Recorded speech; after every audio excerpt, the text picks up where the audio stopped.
Hi, my name is Brad Monk. I'm a Director of LifePath Financial Planning. And today I'm going to be discussing retirement living costs. Cost is my area of speciality, and I've been doing this for a long time. So I know you won't know all the answers right now, but I want you to get some direction, some idea of what your next step is. I'm going to tell you a quick sum, because my thing is numbers. On average, we're born with 30,000 days. That gets you to 83. Now you're probably younger than that, so you're now thinking, well, where am I going and what am I going to be doing? And from my experience as being a financial planner, people stop planning after they plan to have children, plan for their mortgage, pay that off, start retiring. Now whatever age you did retire, might have been 65. So my thing today will be, where are you going? Are you going to stay where you are? Are you going to look into a granny flat? Are you going to buy a unit? Are you downsizing? And then there's different types of retirement communities as well. So you've got the big decision to make. But the first thing I want to tell you is that this is not an investment. This is not the time for you to be sitting down and going, well, wonder how much money I'm going to make. And I guess the reason is you probably don't want to move again. So you're actually not looking at an investment, but you're thinking about a legacy. Well, I want you to stop thinking about that, and I want you to think about the investment into you. And that's probably the really important part, because we always think, well, how expensive is it going to be? What are they charging? And I'm going to try and break down some of those costs. And also, guess what? There's going to be financial ramifications for everything you do. So you might be thinking of maximizing your Centrelink, you might be looking for capital growth. Whatever you're thinking, there's going to be a negative reaction as well as a positive. So what you have to do is make the best decision for you, and not always think about the best financial decision for you. So ask yourself now, do you want free accommodation? And if the answer is yes, move in with your kids. That's the easiest way.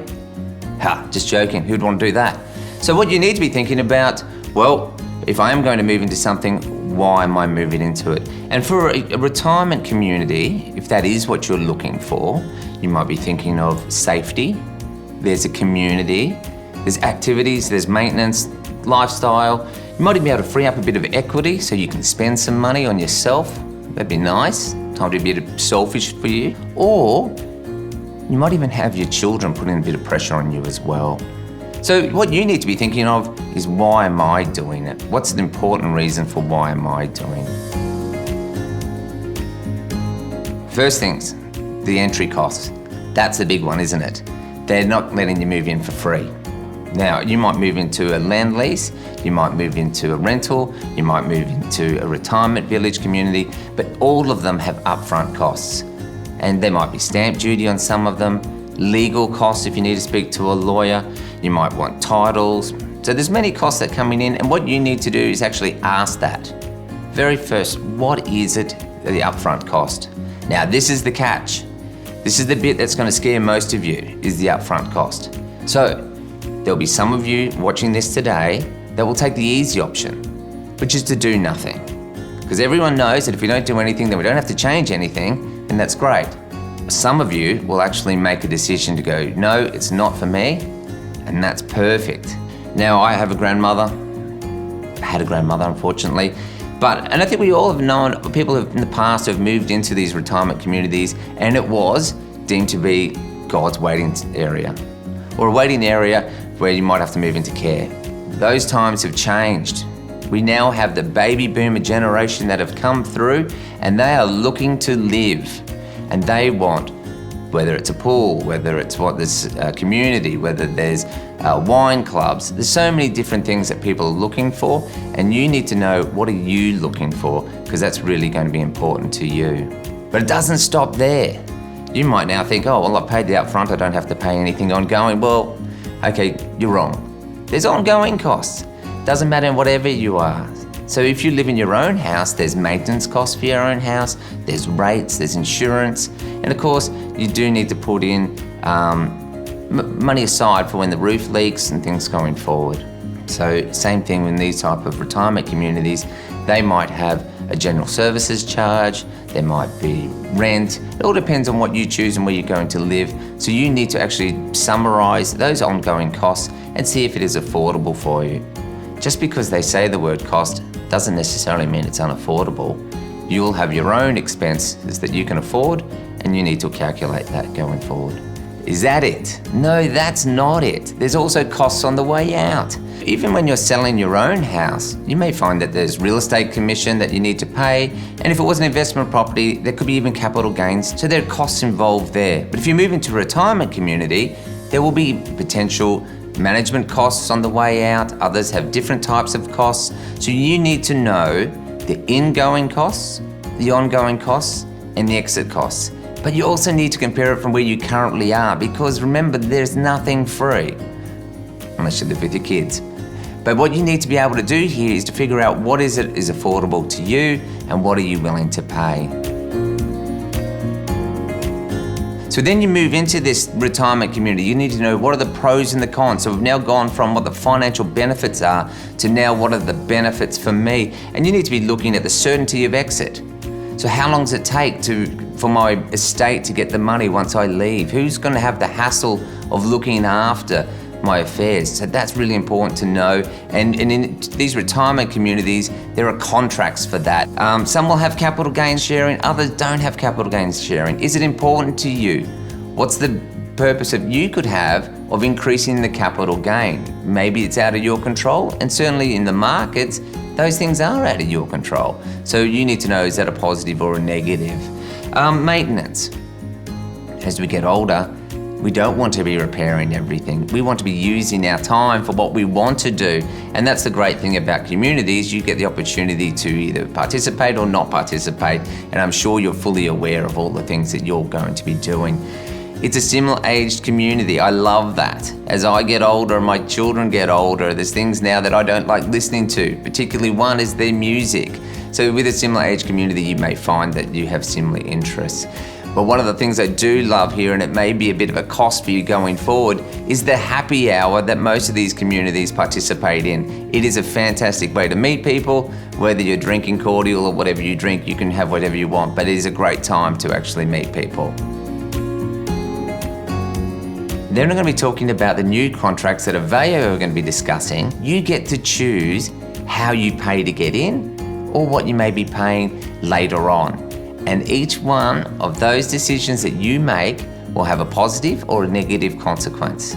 So that's where go seek a financial planner that knows this area and into the retirement communities that can actually explain the positive and negatives of your decision making. The common sense side of downsizing is I don't need this big house, I want to look for something a bit smaller, something I can manage. Well, that may mean that you've actually got money left over. What are the consequences of that? Is that going to affect what pension that I could receive from the government, my entitlements? How's that going to work on my tax? Things that you need to know. And of course, the government is encouraging us to downsize our big houses, move into retirement communities, and they've opened up the doors for people over the age of 65 at the moment to put money into superannuation, which previously they weren't able to. So for a single person, that's $300,000. For a couple, it's $600,000, regardless of the previous rules of superannuation. And that provides potential tax-free investments. It might actually have benefits of income streams for you. So some really good investment options for you when you do downsize. Age pension is something that's very important to most people. They want to know, am I entitled to it? How much am I able to receive? And if I do sell my house, what are the consequences?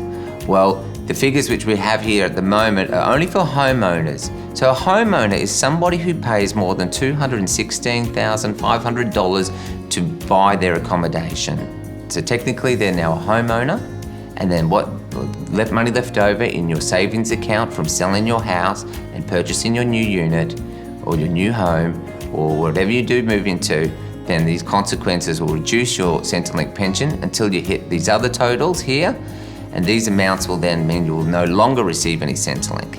Now for a lot of people that's daunting because you've worked hard to get that Centrelink, or your belief is you're entitled to it. So each person has a different belief in what they want to get from Centrelink.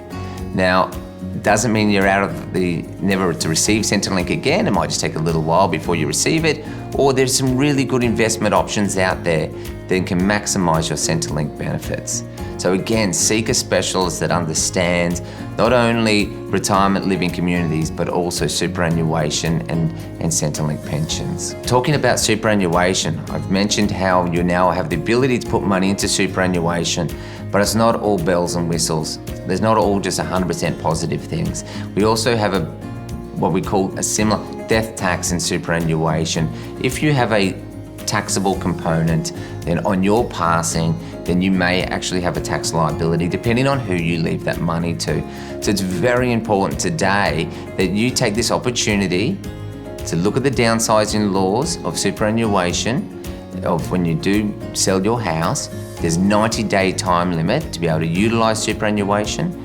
And this is your chance now to restructure some of your investments to benefit not only just you now, but potentially reducing the liability in the future for your family.